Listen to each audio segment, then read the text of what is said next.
All right, so 13.14, looking at what does 1 to the infinity equal? So we've looked at limits to 0, we looked at limits at infinity. Yesterday we talked about limits at a number, how to manipulate some things to make it work. Right, so anyway, so let's look at this. Let's also talk about E again, the letter E, but the number E, okay? So in chapter 7, we investigated the limit of x as x approaches 0 of sine of x over x. We also talked about that yesterday. And what happens there is we got that indeterminate form, 0 over 0, but then we were still able to figure out that limit, right? So we also encountered this limit yesterday as x approaches 1. We still got indeterminate form, okay? But then we were able to manipulate and figure that one out. So let's see if we can do this. So let's learn about another indeterminate form, 1 to the infinity, and how one special limit in this form applies to mathematics. So like kind of where this came from, right? So consider the limit. So we have this first one right here. The limit as n, is it n?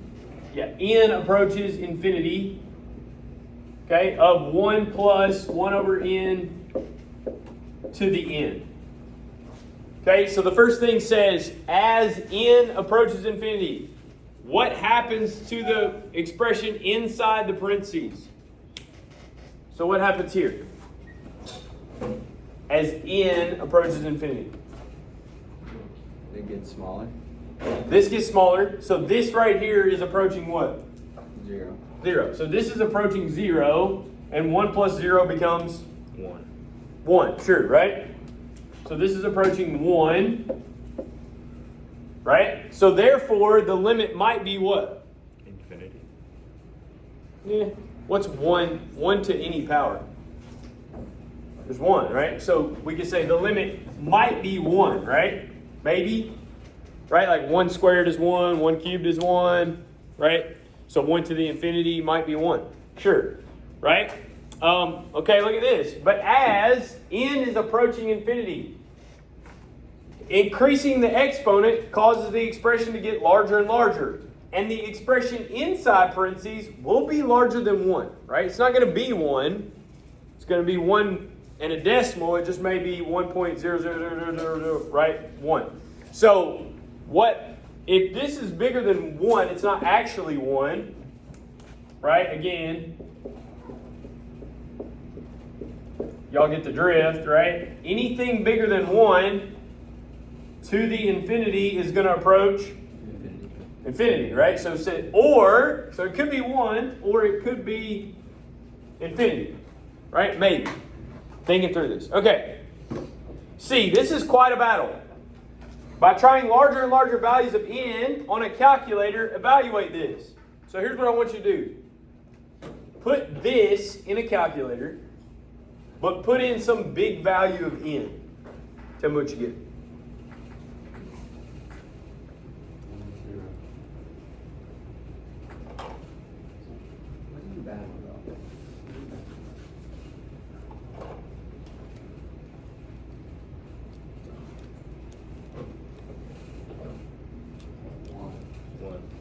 1? 1. Don't go quite so big. Go like, I don't know, 1,000. Dang, the calculator died. What'd you get? 2.71. 2.719.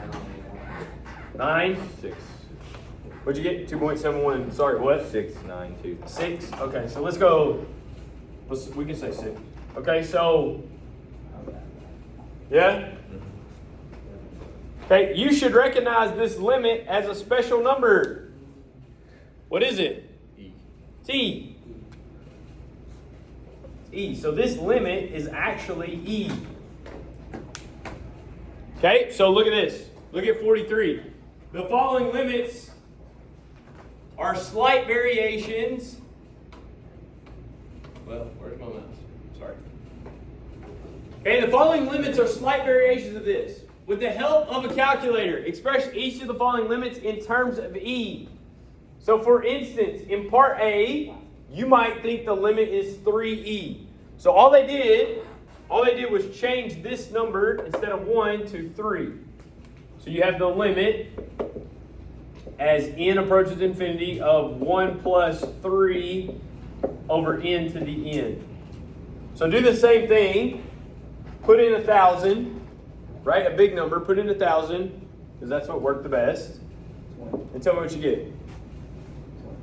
Like 19.99.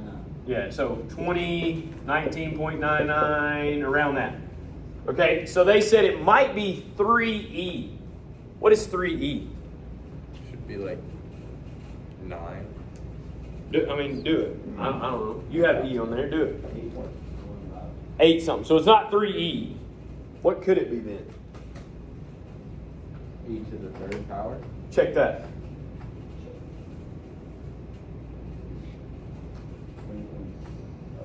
So e to the third. That's what we're saying?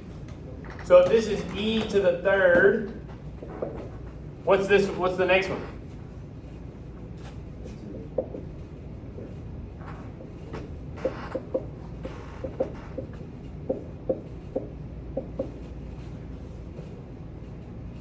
E to the what?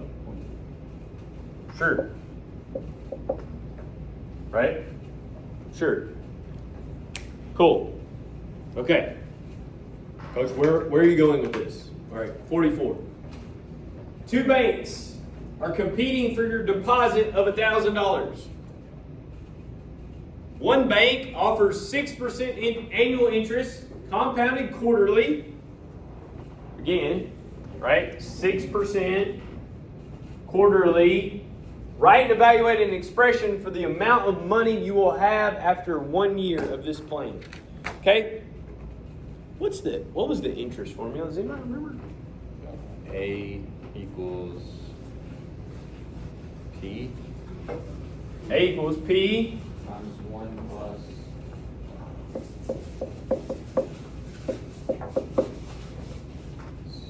N. R over N. to the N. NT. Okay? Does this look familiar? Kind of looks like that, right? But as we approach infinity, which we figured out in an early chapter, continuously compounded becomes this, right? That E, that becomes E, right? Which is what we said this equal, right? Yes? Okay, so let's do this, right? So we're talking about 6% interest. So our principal, 0.06, compounded what? Compounded what? Quarterly. So 4 times a year for 1 year. Do that. Tell me how much money we have. What's our final amount there after a year?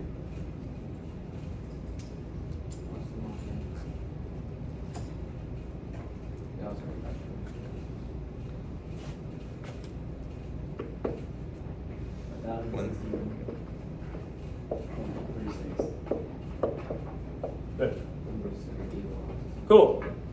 B, Bank 2 responds with an offer of 6% compounded monthly.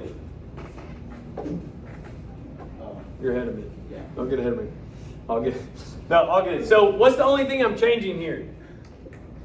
The bottom number, 4 is 1, and the top one. 4 becomes 12. This becomes 12. Good. Go. 1,061.67. 67 cents. Imagine that. Okay. The next one. Compounded what? Daily. So what changes? 365. Go.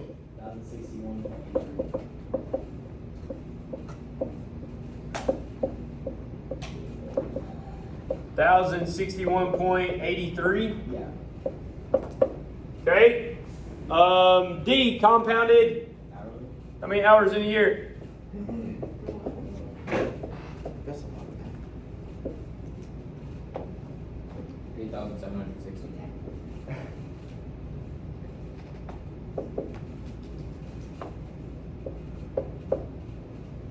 1,061.8. Okay? 50%. Correct. Look at the expression you wrote in parts A through D. As the banks improved their plans, only two parts of the expression changed, resulting in, right? And look at this. 1,000, the limit as n approaches infinity, right? N just kept getting bigger and bigger. Right? This is the only two parts that changed. Right? They kept approaching infinity, which is the idea behind continuously compounding. Right? Compare this with your limit in problem 43, right?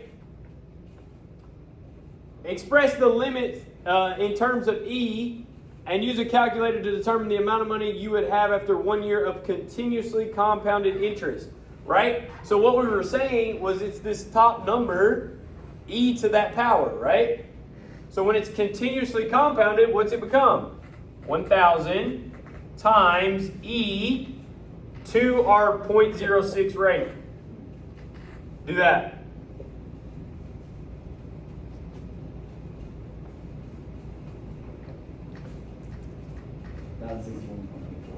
This, right? Okay, but now do we see where the two interest formulas came from? It's actually the idea of a limit, right? We are approaching something. Okay, cool. All right. All right, 45, right? In chapter 5, the importance of the number E in calculus was mentioned but not elaborated on. Okay, to develop a beginning understanding of why the number E is so important in calculus, you need to investigate how the function e to the x changes. So the first thing I want you to do is graph e to the x on a calculator. So graph it.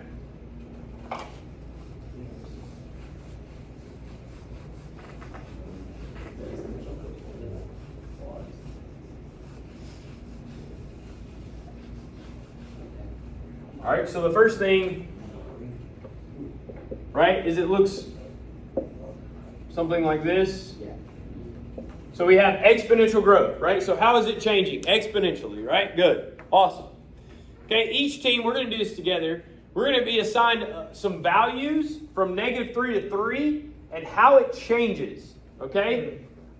So let's look at this, right? And we're going to start off with just average rate of change, and then I'm going to talk about instantaneous. So let's go -3 and -2. And then let's go 2 and 3. So we'll do average rate of change or slope, right? And then we'll go from there. So what is this? Just go ahead and give me decimals because it'll be easier. So this is e to the -3. Plug it in, give me a decimal. Point what? Go like 3 decimals. Okay, 0.049. Yeah. Okay. Now do -2. 0.135. Now let's do slope. So 0.135 minus 0.049 over -2 minus -3.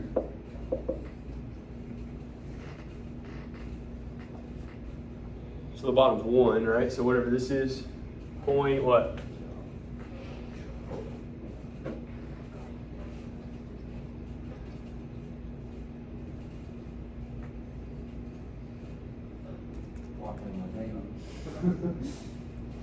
Yeah, let's go. Almost. 0.086. Yeah. Right. Cool? Yeah. All right, let's do 2 and 3. 2 is 7.389.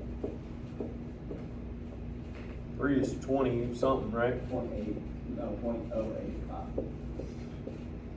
Okay, so same thing, 20.085 minus 7.389 over 3 minus 2 or 1. 12.696.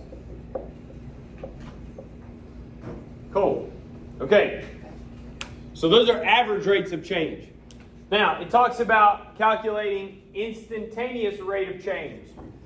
Let's do that at, where would you like to do that? Let's just do it. Let's just do for 2. How about that? Does 2 work?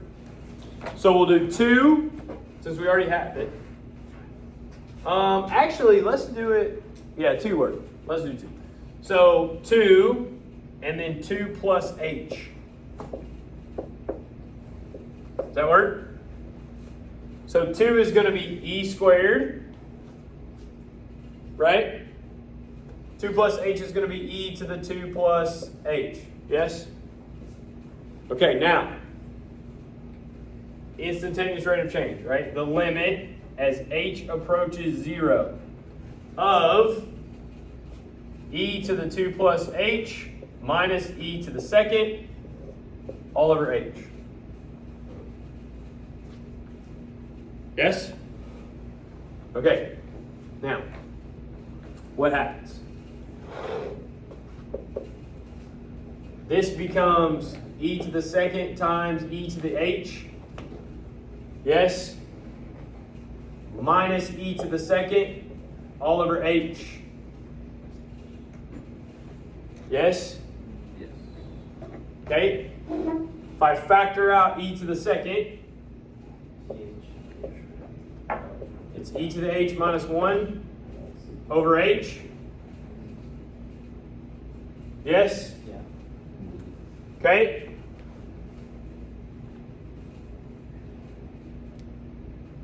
Now,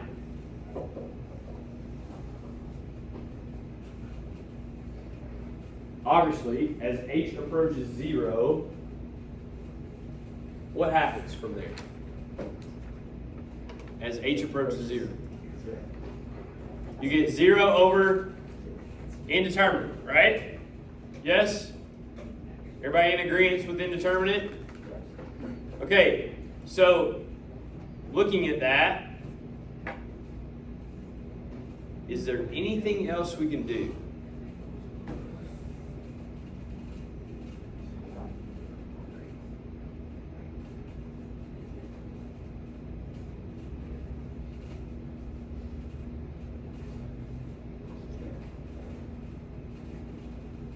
Okay, so we have to understand, right, the idea of a concept. Okay? And here's the idea behind this. If, right, I can get these values to cancel, right, I'm going to end up, right, this is where my zeros come from, correct? Okay, if I can get these values to cancel, I'm left with just what? E squared. So, the rate at which e to the x is changing is e to the x. That's what makes this interesting. The rate at which this is changing is the same as the function. Okay, very interesting. Okay? So, this kind of gives you a interesting, think about it. Don't have to answer. Now, why do you think E is so important in calculus? Okay. You'll get there. Okay, cool? Good? Any questions? Okay.